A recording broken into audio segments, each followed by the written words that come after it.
بات کہی، ایک بات کہی میرے بارے میں کہ سید امین القادری صاحب آتے ہیں جلسے میں تو وہ 1,00,000 روپیہ لیتے ہیں، 1,00,000 روپیہ ان کو چاہیے تب وہ جلسے میں آتے ہیں، ورنہ وہ نہیں آتے۔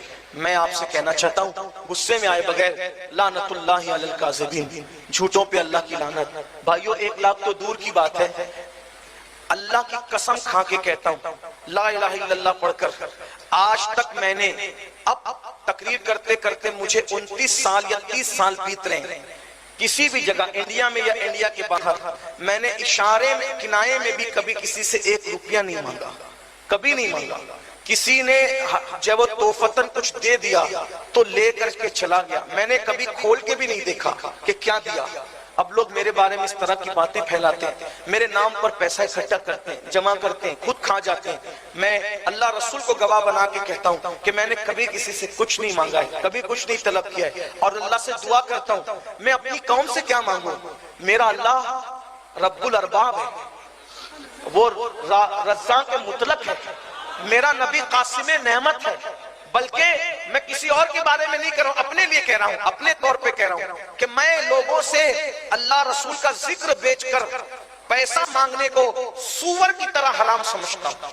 جیسے سور کھانا حرام ہے، شراب حرام ہے، ویسے میں اللہ کے رسول کے ذکر کو بیچنے کو حرام سمجھتا ہوں۔ میں نے کبھی نہیں مانگا کسی سے، اشارہ بھی نہیں کیا، بلکہ کسی نے اگر دے دیا تو میں نے اس کو سنت سمجھ کر لے لیا، گنا بھی نہیں، کبھی دیکھا بھی نہیں۔ ویسے ہی گھر گئے، اس کو کبھی گنا بھی نہیں۔ کوئی مجھے بتا نہیں کہ میں کسی کے بارے میں نہیں بتا سکتا ہوں کہ وہاں گیا تھا تو اتنا ملا تھا، نہیں، کیونکہ میں سب ایک ساتھ اکٹھا کر لیتا ہوں، جمع کر لیتا ہوں تاکہ گنوں نہیں۔ کیوں نہیں گنتا؟ اس لیے نہیں گنتا کہ آئندہ فون آئے گا، سمجھ لو فون آئے گا اور میں گنا ہوا رہوں گا تو مجھے معلوم رہے گا کہ فیضی صاحب نے زیادہ دیا، صادق صاحب نے کم دیا۔ جب دونوں کا فون ایک ساتھ آئے گا، ہمیں تاریخ چاہیے، تو میری طبیعت کس کی طرف مائل ہوگی؟ جس نے زیادہ دیا اس کی طرف مائل ہوگی۔ تو اس لیے میں نہیں گنتا کہ مجھے جب پتہ ہی نہیں رہے گا کس نے کتنا دیا، اور جب میری طبیعت زیادہ دینے کے والے کی طرف مائل ہوگی تو بولو میں ذکر اللہ کرنے کے لیے گاندھی جس پہ چھپا ہے اس کے لیے گیا کہ رسول اللہ کے لیے گیا؟ کس کے لیے گیا؟ گاندھی کے لیے۔ تو بھائی جو گاندھی چھپا ہوا ہے وہ نوٹ میری قبر میں کام آئے گی۔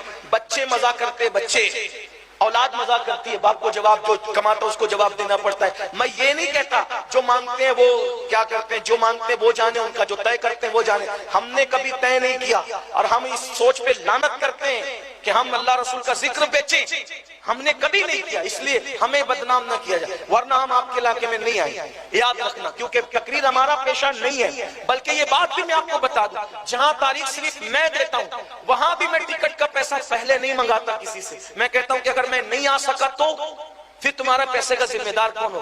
جب میں آؤں گا تبھی مجھے ٹکٹ کا پیسہ بھی دینا۔ اور یہ بات بھی اللہ کے یہ منبر رسول پہ قسم کھا کے کہہ رہا ہوں۔ کبھی کبھی تو بعض لوگ ٹکٹ کا پیسہ دیتے، کبھی یہ کہتے ہیں اکاؤنٹ نمبر دے دو ہم بعد میں دے دیں گے، پھر ان کا بعد کبھی آتے نہیں۔ کچھ ہیں وہ سب نہیں کرتے ایسا، بلکہ جہاں جاتا ہوں سب محبت ہی دیتے۔ اور یہ بھی کہوں میں خوش ہو کر کہوں الحمدللہ مانگنے والوں کو لوگ جتنا نہیں دیتے، بن مانگے مجھے اس سے زیادہ بھی دیتے ہیں۔ یہ بھی کہہ رہا ہوں میں آپ سے، یہ بھی کہہ رہا ہوں، لیکن کچھ ایسے ہیں کہ کبھی کرایہ بھی نہیں دیا، پھر لوگ مجھے کیوں بدنام؟ لوگ کہتے ہیں وضاحت کریں، وضاحت میں کہاں وضاحت کروں جا کر کے، کس سے وضاحت کروں جا کر کے؟ لیکن میرا دل آج بہت دکھا کہ مجھے یہ کہا گیا کہ آپ نے 1,00,000 روپے 50,000 آپ پہلے منگا لیے، 50,000 بعد میں آپ لینے آئے۔ ایک اللہ کے بندے میں نے ایسا نہیں کیا، میں اللہ ایمان پہ مرنا ہے بھائیو، کلمہ پڑھتے مرنا ہے، اللہ کو کیا جواب دو؟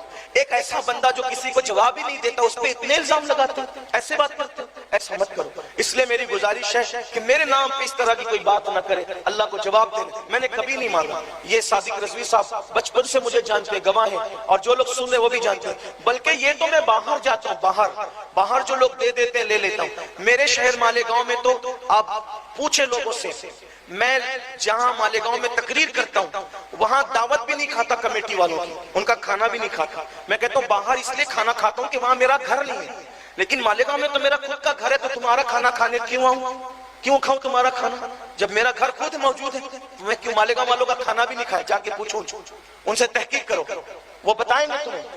اور اگر وہ کہتے ہیں کہ نہیں ہمیں شوق سے دعوت دینا، تمہیں کہتا اگر شوق سے دینا ہے پھر پروگرام والے دن دعوت مت دو، اگر تمہیں شوق کسی اور دن دو، میں مالیگاؤں میں رہتا ہوں، کسی اور دن دو، شوق سے دینا ہے سنت کے طور پہ کسی اور دن دو، پروگرام کے دن کھانا نہیں کھاؤں گا۔ کیوں؟ کیونکہ مالیگاؤں کے لوگوں کو یہ لگے گا کہ یار ان کو بلاؤ تو کھلانا بھی پڑتا ہے، اگر کوئی غریب پروگرام کرنا چاہے اس کے پاس اتنی حیثیت نہ ہو تو وہ یہ سوچ کے پروگرام نہیں کرے گا یار کہ بلاؤ تو کھلانا ہی پڑتا لیکن میری کھلانے کی حیثیت نہیں، تو وہ پروگرام نہیں کرے گا۔ میں چاہتا ہوں کہ پروگرام اتنا سستا ہو جائے کہ غریب سے غریب آدمی بھی کر کر، یہ ہے۔ تو میرے بھائیوں میری گزارش ہے آپ لوگوں سے کہ میرے بارے میں ایسی بات نہ کریں، ورنہ میں تو اب اس کے بعد کوئی جواب ہی نہیں دوں گا، مگر تمہیں بھی مرنا ہے، اللہ کو جواب دینا ہے اور قبر میں پہنچنا ہے۔ اللہ تعالیٰ سب کو ہدایت عطا فرمائے۔ اس کے بعد میں اس پر کوئی وضاحت نہیں کرنا چاہتا، لوگ زبردستی مجھے اگلواتے ہیں انگلی ڈال ڈال کے منہ میں کہ وضاحت کرو وضاحت کرو، لیکن مجھ سے وضاحت بھی نہیں ہوتی، اس لیے کہ آپ لوگ مجھ سے وضاحت سننے جلسے میں نہیں آتے، اللہ رسول کا ذکر سننے جلسے میں، اس کا خیال کریں۔ السلام علیکم۔